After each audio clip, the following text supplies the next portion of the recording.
جی میرے پیارے دوستو، السلام علیکم۔ میں تھوڑی دیر پہلے آیا تھا، اپنے کپڑے چینج کیے، ابھی تھوڑی دیر کے بعد پھر جاؤں گا کپڑے چینج کرنے کے لیے، پھر سلیپنگ سوٹ پہن لوں گا سونے کے لیے جب تیاری کروں گا۔ تو ابھی میں ایسے ہی بیٹھ گیا کھانا کھانے کے بعد، تو آپ لوگوں کی یاد آئی تو پھر ہیلو ہائی کرنے بیٹھ گیا آپ سے، اور آپ کے لیے ویڈیو بنانی شروع کر دی۔ مختصر سے وقت میں آپ کے لیے روزے پہ بات کر رہا ہوں۔ روزے کا مقصد، یہ جو لغوی معنوں میں ترجمہ ہے صیام، صیام کو روزہ نہیں کہتے، صیام کے معنی ہیں تیاری۔ آپ بتائیں کہ کیا ہم تیاری کرتے ہیں روزے کی، صیام کی؟ صیام کے تو معنی تیاری اس دن کے لیے کرنی ہے۔ میرے بھائی، میرے بیٹے، میرے بزرگ، میرے چندہ، میری جان، میری بہن بیٹی سن رہی ہے، تیاری اس دن کے لیے کرنی ہے جس دن خدا سے آمنا سامنا ہونا ہے، جب حساب کتاب کے معاملے ہوں گے، اس کی تیاری کرنی ہے کہ ہم کیا منہ لے کر اپنے خدا کے پاس جائیں گے، کہ ہم نے کیا تیاری کی۔ یہاں جب بھی رمضان آتا ہے اور کیا ہوتا ہے، افراتفری پڑ جاتی ہے، روزہ لگ رہا ہے، گرمی سے پیاس سے برا حال ہو رہا ہے، کسی ٹریفک میں جا رہے ہیں تو وہاں لڑائی جھگڑا، کسی سے بدتمیزی، کسی کی بات نہیں برداشت کرنی، اپنی ہمتیں برداشت ختم کر دیتے ہیں۔ جبکہ روزہ تو صبر کا نام ہے، روزہ صبر کا نام ہے۔ ہم نے کسی بھی موقع پہ صبر کا مظاہرہ نہیں کیا، افراتفری میں رہتے ہیں۔ مجھے روزہ لگ رہا ہے، اسی میری طرف کر دو، پنکھا میری طرف کر دو، تم میرے آگے سے کیوں گزر گئے، تم 2 منٹ اس طرف نہیں ہو سکتے تھے، تم اس طرح۔ ہمارے اندر یہ روزے کی کیفیت میں ہم بے چین اور بے قرار ہوئے ہوتے ہیں، روزے کی اہمیت ہی نہیں جاننے کی کوشش کرتے کہ اس کا کیا مطلب ہے، صبر کیسے کرنا ہے۔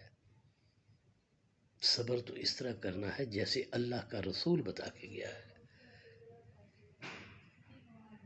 صیام کا مطلب میں نے لغوی معنوں میں بتایا ہے تیاری۔ تو اس زمانے میں عرب اپنے گھوڑوں کو تیاری کرایا کرتے تھے، اس کو صیام کہتے تھے، کہ گھوڑے کو جنگ میں کیسے استعمال کرنا ہے، جنگ کے لیے، سواری کے لیے کس طرح تیار کرانا ہے، کیسے ان کی ٹریننگ دیتے تھے۔ تو صیام کے معنی ہے تیاری۔ عرب اس وقت اپنے گھوڑوں کو تیار کرایا کرتے تھے، کہتے تھے صیام کرا رہے ہیں گھوڑے کو، یعنی ٹریننگ دے رہے ہیں، جنگ میں کس طرح گھوڑے پہ سوار ہونا ہے، وار کرتے وقت، جنگ کرتے وقت کیسے اپنا بچاؤ کرنا ہے، تو گھوڑے کا کس طرح استعمال کرنا ہے۔ مال غنیمت لوٹنے کے لیے جب لوگ جاتے تھے اس زمانے میں، یا ڈاکہ اس زمانے میں بھی لوگ کرتے تھے، تو اس گھوڑے کا استعمال، تو گھوڑے کی ٹریننگ کو عربی میں صیام کہتے ہیں۔ صیام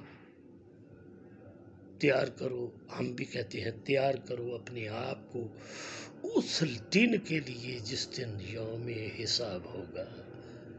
یوم حساب ہوگا، وہاں کوئی چیز کام نہیں آئے گی، وہاں صرف آپ کی نیکی ہی کام آ سکتی ہے، اگر آپ نے کی ہو اور اسے سنبھالا ہو۔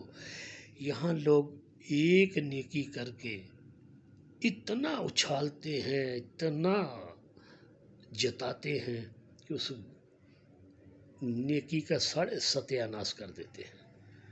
زمانے کو جب تک ہم بتا نہ دیں کہ ہم نے اس سے یہ نیکی کی، ہم نے اس پہ اتنا احسان کر دیا، وہ پیسے مانگنے آیا، ہم نے اسے قرضہ دیا، یار ہم اتنی باتیں کر کر کے لوگوں کو بتا کے اس نیکی کو بیڑا غرق کر دیا۔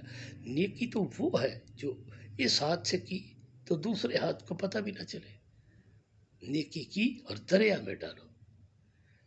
نہ کہ ڈھنڈورا پیٹو۔ اگر آپ اللہ کی راہ پہ کام کر رہے ہو نا تو پھر اللہ سے صلہ مانگا کرو، انسان سے نہیں۔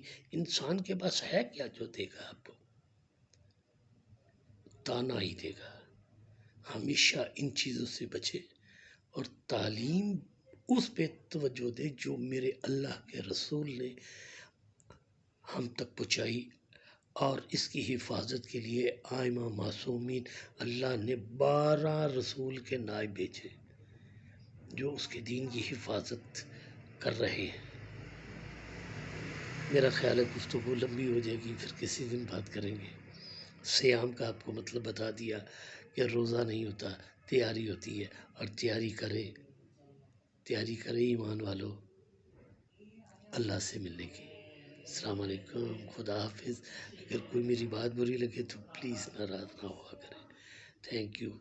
آپ کی باتیں، آپ کی میٹھی میٹھی کمنٹس اتنی خوبصورت، اور بڑا اچھا لگتا ہے جب آپ کرتے ہیں۔ آپ نے اگر میری ڈیوٹی اسی کام کے لیے لگائی ہے تو میں بھی ایمانداری سے قرآن اور حدیث کا مطالعہ کرتا ہوں۔ ہاں، کبھی لفظوں میں میں کافی عرصہ 22-23 سال سعودیہ گزارے مکہ شہر میں، تو میرا بعض اوقات عربی کا لہجہ ذرا تھوڑا سا نا آپ لوگوں سے مختلف ہو جاتا ہے، تو یہاں زیر زبر پیش اس کی گنجائش رکھا کریں۔ ہم کو عربی دان نہیں ہے، ٹھیک ہے؟ اگر کسی سے کوئی غلطی ہو بھی جائے نا کسی سے، تو اتنا انا کا مسئلہ نہ بنایا کرے کہ اس نے ایسی بات کرنی تھی، اس پہ یہ کرنا تھا، اس نے یہ کرنا تھا، اس کے یہ معنی ہے، اس کے بات صرف نیت کی ہے۔ وہ نیک نیت سے آپ کو بتا رہا ہے، اسے سنیں، دل مانتا ہے تو عمل کرے، نہیں کرتے تو نہ کرے، لیکن کسی کا مذاق نہ اڑانے بیٹھا کرے۔ اجازت دے، اللہ حافظ۔